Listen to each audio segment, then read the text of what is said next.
Thomas is a tank engine who lives at the big station on the island of Sodor. He has 6 small wheels, a short stumpy funnel, a short stumpy boiler, and a short stumpy dome. Thomas has always been a staple character of the franchise. Duh, but he really did shine in the first 7 seasons. His character journey from immature child to wiser young adult is something that is really overlooked in my opinion. The Railway series kind of ran out of things to do with him by the 16th book, but the TV series continued his arc into later seasons. Only for him to completely revert back to his older form in the CGI series, but whatever. If you were to ask me what my favorite character was, I'd say Percy, but it's actually Thomas. Thomas is a model which I've wanted to make for a long time, and his current form represents the complications I had while making him. This Thomas has an even longer story than Percy's, so strap in, and I'll tell you all about it.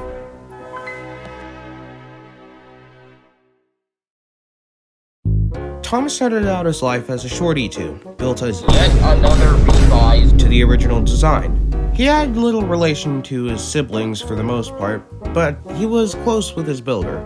His shorter wheelbase gave him an advantage over the longer E2s, and his coal consumption was better for his work ethic.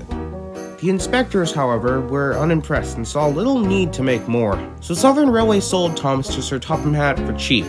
Thomas was the Fat Controller's first official engine, hence why he's numbered 1.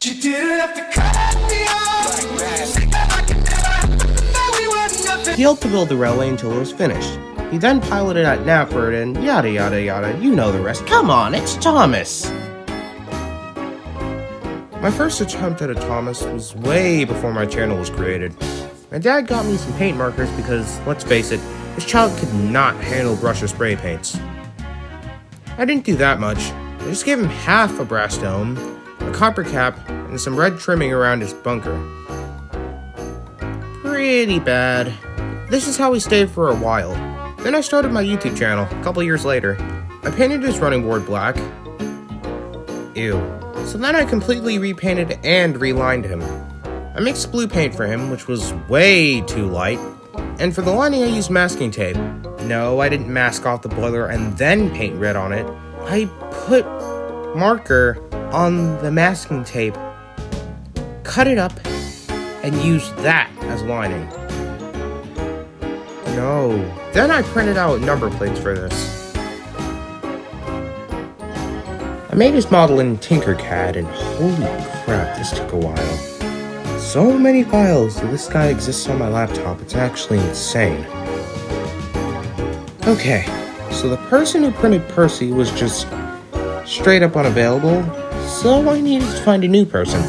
He was printed in late November, and everything else went by pretty smoothly. Then one of my friends drew this face, which coincidentally looked like this one from Thomas's train.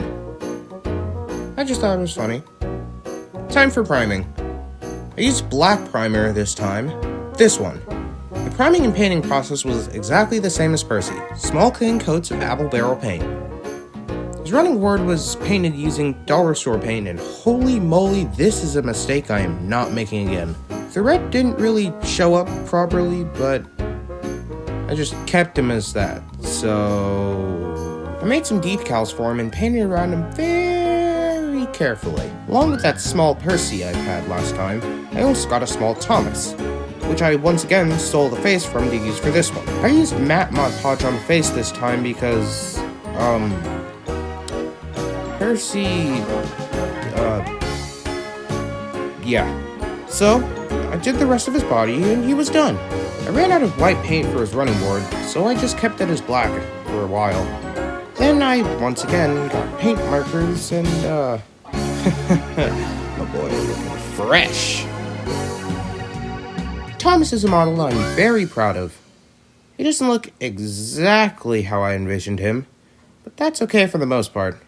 The decals I think I could have done better, and the running board I'm especially not the keenest on keeping this way, but all's well that ends well.